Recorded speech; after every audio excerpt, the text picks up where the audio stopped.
In our last video lesson, we tackled about the process to get the derivative of the function at a number.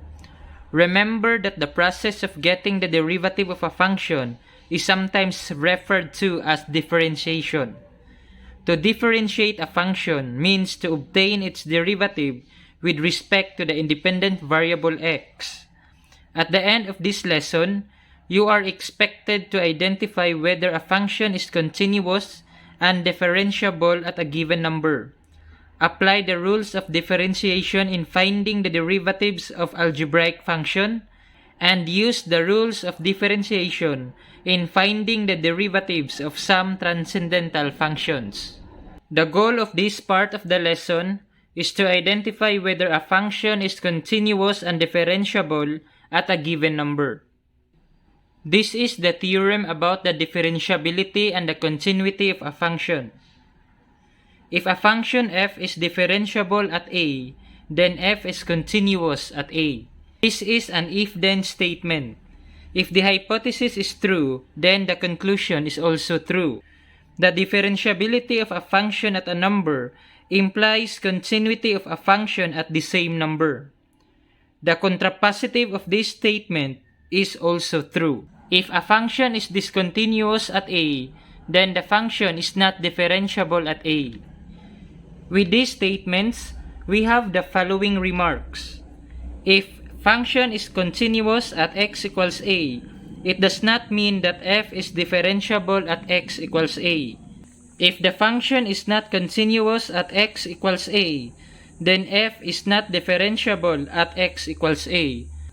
And if the function is not differentiable at x equals a, it does not mean that the function is not continuous at x equals a. Since the two keywords here are the differentiability and the continuity of a function, then we need to recall the three prerequisites when a function is continuous at a number and when a function is differentiable at a number. For the continuity of a function at a number, we need to satisfy these three conditions.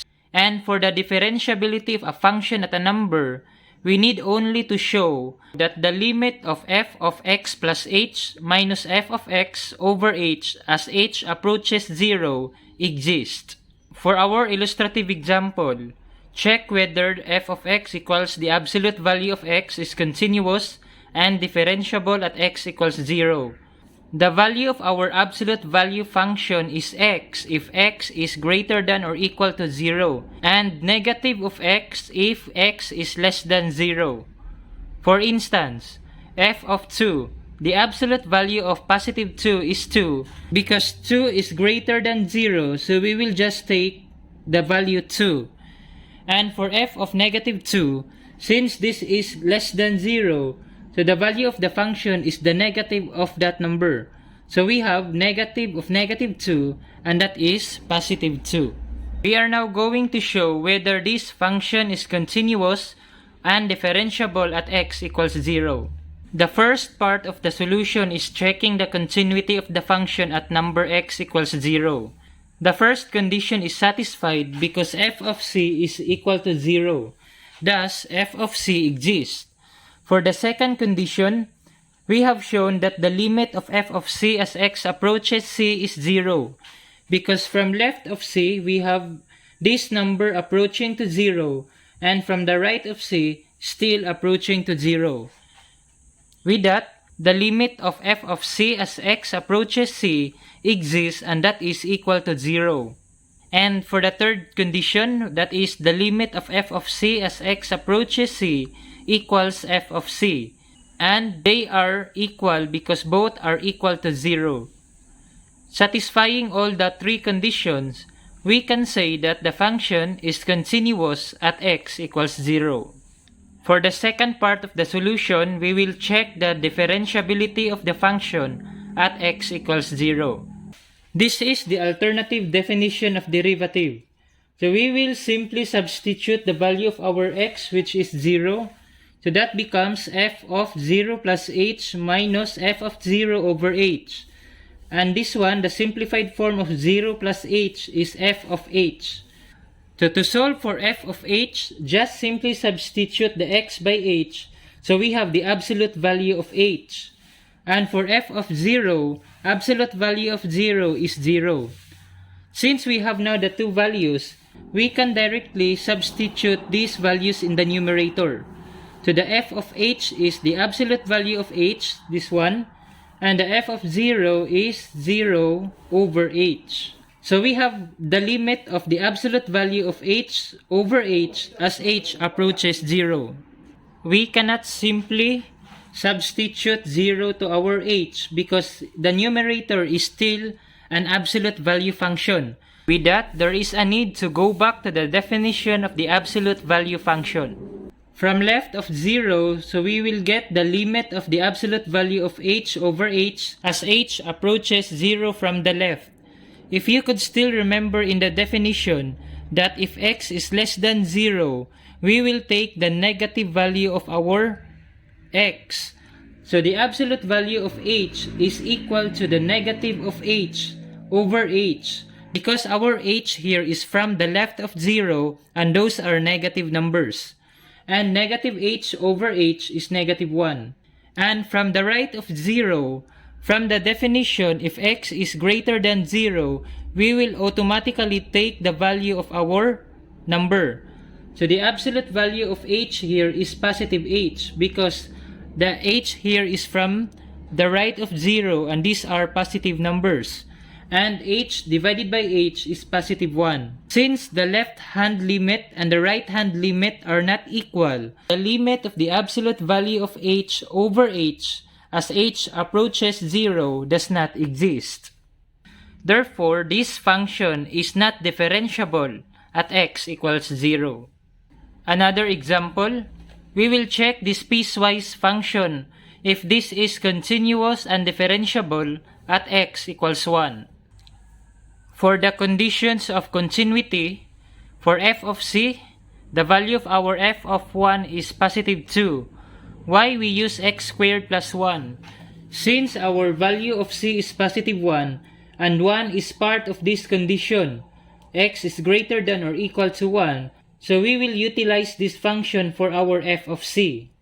And for the limit of f of c as x approaches c exists, from left of c, so we have this value, and since this is already less than 1, so we will use 2x here. By substitution, we have 1.9998 and that is approaching to positive 2. From the right, we have 1.0001 and this is already greater than 1. So we will be using x squared plus 1 and the result is 2.0002 approaching to positive 2. Therefore, the limit of f of c as x approaches c is also positive 2. And we show on the third condition that they are equal. With that, the function is continuous at x equals 1. For the differentiability of the function, we will use the alternative definition. Change x by positive 1, so we have this. We will compute now the f of 1 plus h and the f of 1 separately. To solve for f of 1 plus h, we have two cases here. For case 1, if h is less than 0, then x is less than 1. Suppose our h here is negative 0.5. If you will add negative 0.5 and 1, the result is less than 1. That is positive 0.5. With that, in this case, we will be using x less than 1, that is 2x. And for the second case, if h is greater than 0, suppose the value of h is positive 0.1. If we will add 1 plus 0.1, the answer is 1.1, and that is greater than 1. In the second case, since x is greater than 1, we will use x squared plus 1. For the first case, we have f of x equals 2x. And change x by 1 plus h, so you have 2 times 1 plus h. Distribute, so you have 2 plus 2h. For the second case, we have f of x equals x squared plus 1. Since we will change x by 1 plus h, so we have 1 plus h squared plus 1. Square this binomial, the result is 1 plus 2h plus h squared plus 1. Combine like terms, so we have this. And to solve for f of 1, since this is 1, so we will use this function, x squared plus 1. Substitute x by 1, so you have positive 2. The answer for our 1 plus h a while ago is 2 plus 2h, and f of 1 is 2. So we can cancel out positive 2. So we have 2h over h. And since we still have common factor of h, so we can still factor this out. So we have now the limit of 2 as h approaches 0. And that is equal to positive 2. For the second case, the answer for our f of 1 plus h a while ago is h squared plus 2h plus 2. And the f of 1 is positive 2. We can cancel positive 2 and negative 2. So you have h squared plus 2h over h. Factor out the common in the numerator h. So you have h times h plus 2. Cancel h and this one. So we have the limit of h plus 2 as h approaches 0. So we will substitute now h by 0. So you have 0 plus 2 and that is equal to 2. Since the two limits, the case 1 and the case 2 coincide, therefore, the function is differentiable at x equals 1. The succeeding rules that you are going to learn will surely help you in finding the derivatives without going through the long process like what we have so far. I strongly advise you that you should master these 6 major rules. As we go on, you will realize why I tell you that. Rule number 1, the constant rule. If f of x equals c, where c is a constant, then f prime of x is equal to 0. The derivative of a constant is equal to 0. For example, in f of x equals 10, since 10 is a constant, the derivative of the function is 0. For letter b, the function h is negative square root of 3. This is still a constant. The derivative of the function h is also 0. Take note, if you cannot find any variable in our function, like in this example, these are constant. Second rule, the power rule. If f of x equals x power n, where n is an element of natural number, then f prime of x equals n times x power n minus 1. All you need to do is to copy the exponent of our variable x and place it in front of x, and the exponent will be subtracted by 1. For the first example, f of x equals x cubed. Just simply copy the power 3, place it in front of our x, so you have 3x. And the new exponent now will be subtracted by 1, so you have 3 minus 1. So the derivative of the function f is 3x squared. For the second example, the g of x equals 1 over x squared. Recall in the laws of exponent that 1 over x squared is the same as x power negative 2. If you have a negative power, to simplify it, you need to get the reciprocal of your function and change the negative power into positive form. If x has power negative 4, this is equal to the reciprocal of x, that is 1 over x, and the exponent now becomes positive 4. For this given g of x equals 1 over x squared, we will rewrite this into exponential form. And since we have now the power of negative 2, then we can apply the power rule. Since the exponent is negative 2, just copy negative 2, x, and subtract the exponent by 1. So we have negative 2 minus 1. So that becomes negative 2. Negative 2 minus 1 is negative 3. Our exponent is negative 3. And to simplify, we should have no negative exponent. So get the reciprocal of x power negative 3. The answer is 1 over x cubed. Multiplying, we have negative 2 over x cubed. Rule number 3, the constant multiple rule. If f of x equals k times h of x, where k is a constant, then the derivative of the function f is equal to k times the derivative of the function h. The only difference of the constant rule and the constant multiple rule is that in the constant multiple rule, we have already the variable, and in the given example, we are using variable x. In applying the constant multiple rule, we can also apply the power rule. For the first example, we will get the derivative of the function f of x equals 5x power 3/4. Since 5 is a constant, so we will just multiply 5 and the derivative of x power 3/4. In the power rule, we will copy the exponent 3/4 beside x and subtract the original exponent by 1. So we have 3/4 minus 1. By multiplying 5 times 3/4, so we have 15 over 4. And 3/4 minus 1 in the exponent is negative 1/4. Since the exponent here is negative, then we need to get the reciprocal. So we have 1 over x and the exponent now is positive 1/4. For the numerator, we have 15 times 1 equals 15. And for the denominator, 4 times x power 1/4, so you have 4x power 1/4. And for the second given, since this is in radical form, we will change this radical form into an exponential form. Just recall that the exponent of the radicand will be the numerator and the index of the radical sign will be the denominator. For this case, the exponent of x is automatically 1. So to rewrite this into exponential form, that is x power, that 1 will be the numerator, and this 3 index will be the denominator. So we have 1/3 times x power 1/3.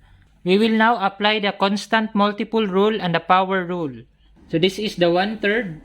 We will copy the exponent 1/3 and subtract the original exponent by 1. 1/3 times 1/3 is 1 over 9.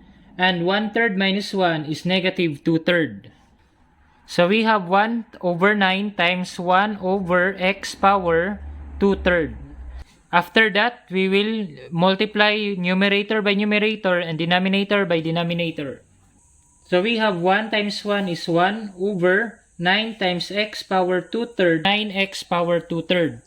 If we will change this exponential form to radical form, so the equivalent of this x power 2/3 is cube root of x squared.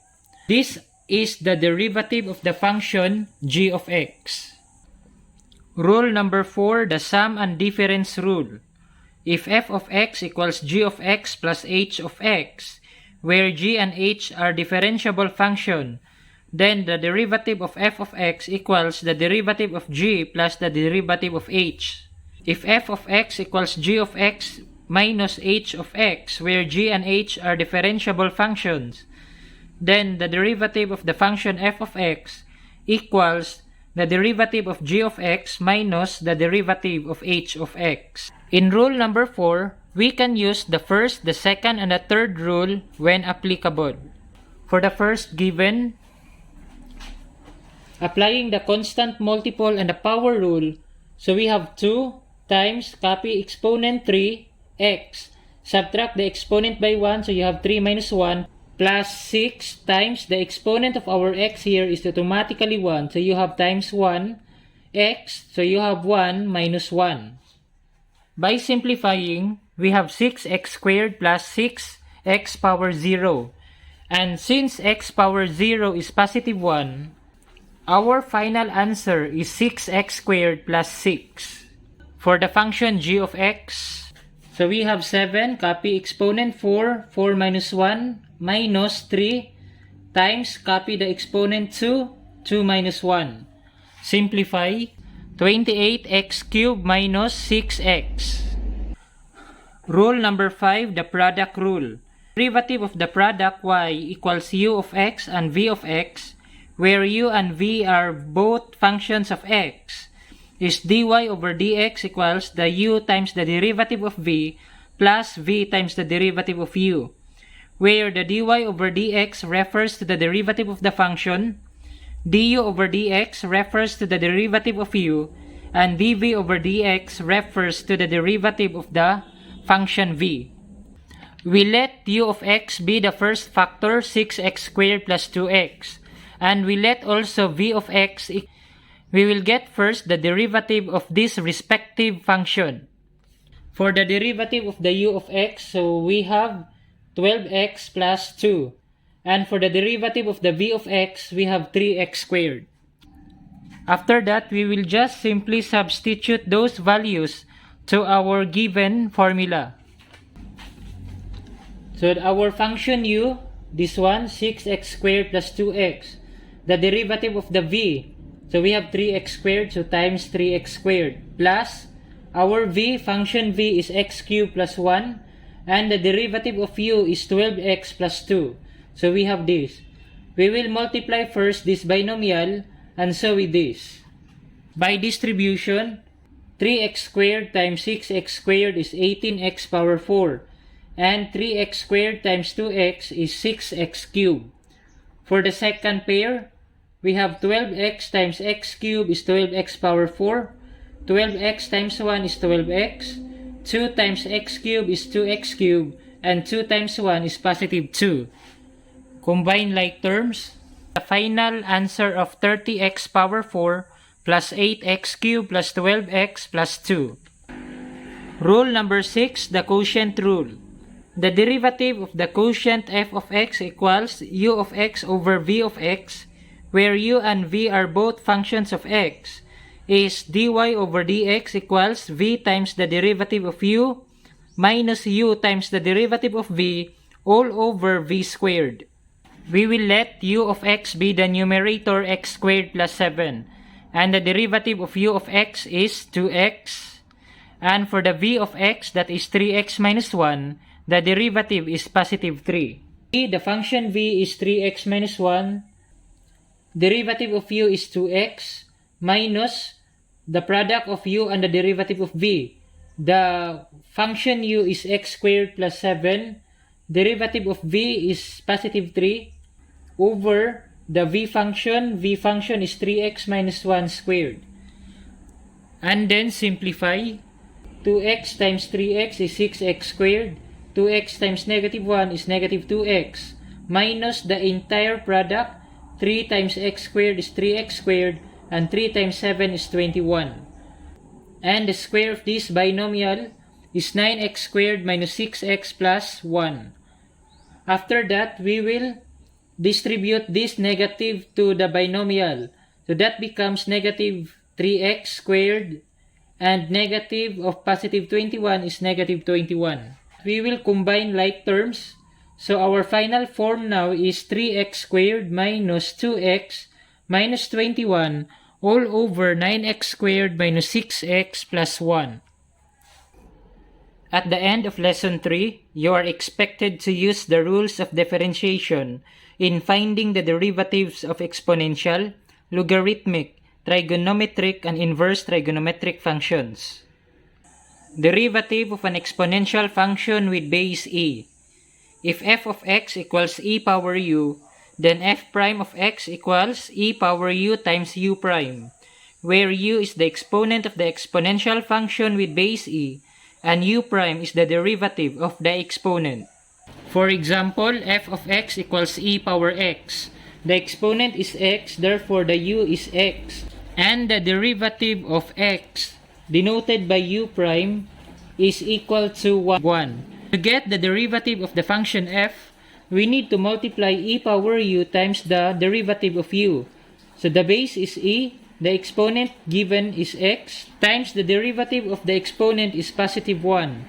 And that is equal to e power x. H of x equals e power 5x plus 3. The exponent u is 5x plus 3. And we have the u prime of positive 5. So we have e, the exponent given is 5x plus 3. And the u prime is positive 5. The derivative of the function h is 5 times e power 5x plus 3. Derivative of an exponential function with base a. If f of x equals a power u, then f prime of x equals a power u times u prime times ln a, where u is the exponent of any exponential function, u prime is the derivative of the exponent, and ln A is the natural log of base A. For example, f of x equals e power x. Recall in the preceding example that the derivative of this function is itself. This time, we will show another way to get the derivative of f of x equals e power x. Our exponent is x, therefore the derivative of the exponent is positive 1. Our base is e, and our exponent is x, times the derivative of u is positive 1 times ln change a by the base e. Recall that Euler number and the natural logarithm are inverses. So if we will multiply these two, the answer is 1. Therefore, the derivative of the function f is e power x. And for the function g of x equals 3 power x, the exponent is x, so the derivative of that exponent is also positive 1. By applying this formula, we have 3 power x times 1 times ln change a by the base 3. 3 power x ln 3. Derivative of the natural logarithm function. If f of x equals ln u, then f prime of x equals u prime over u, where ln u is the logarithm of base e, u is the argument of the logarithm, and u prime is the derivative of u. F of x equals ln x. In this case, the u is x, so the derivative of u is positive 1. And by using this formula, the derivative of the function f is 1 over x. In function g of x, so this is the u, and the derivative of the u is 2x minus 5. 2x minus 5 over our u is x squared minus 5x. Derivative of the logarithmic function. If f of x equals log u base a, then the derivative of the function f is equal to u prime over u times ln a. In this example, u is 3x plus 4 and its derivative is 3. And a, which is the base, is positive 2. So the u prime is 3 all over. Our u, the given is 3x plus 4, ln a is 2. And for the second example, u is 5x, the derivative is 5, and the base is 3. Since this given is a constant multiple, we will just multiply 7 to the derivative of this expression. U prime is positive 5 over u is 5x ln 3. Since we have common factor of 5, we can cancel 5. So the answer is 7 over x ln 3. The derivatives of the trigonometric functions. The following list are the equivalents of its derivatives. For f of x equals secant x plus 3 times cosecant x, since the equivalent of secant x is secant x tan x, and the equivalent of cosecant x is negative cosecant x cot x. So by simplifying, just copy the first addend. This one we will distribute. Positive 3 times this one is negative 3 cosecant x cot x. For the second function g of x, since this is a product of two functions, and so with this one, then we need first to apply the product rule. For the first product, x squared sine x, so u is x squared and v is sine x.